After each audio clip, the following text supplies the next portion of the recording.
สวัสดีครับวันนี้ผมจะมาอ่านหนังสือ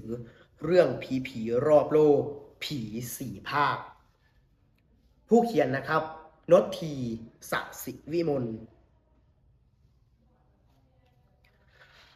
เรื่อง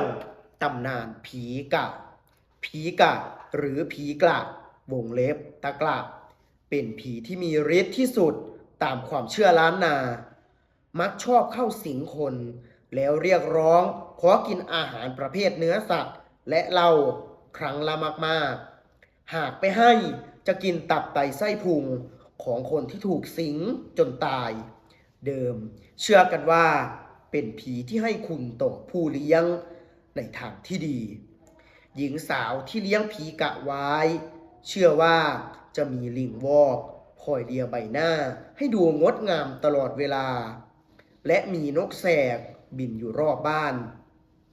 ชายที่หลงเสน่ห์ความงามปนสยองของสาวผีกะเข้าแล้ว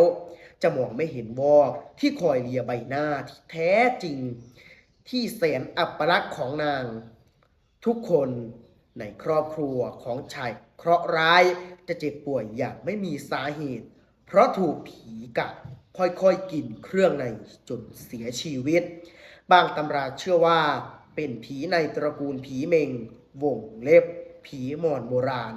สืบทอดผ่านทางลูกสาวหรือหลานสาวหากรุ่นนั้นไม่มีลูกสาวก็จะเอาน้ำลายป้ายปากแมวแทนและแมวตัวนั้นจะกลายเป็นแมวโพงหรือแมวผีสวัสดีครับ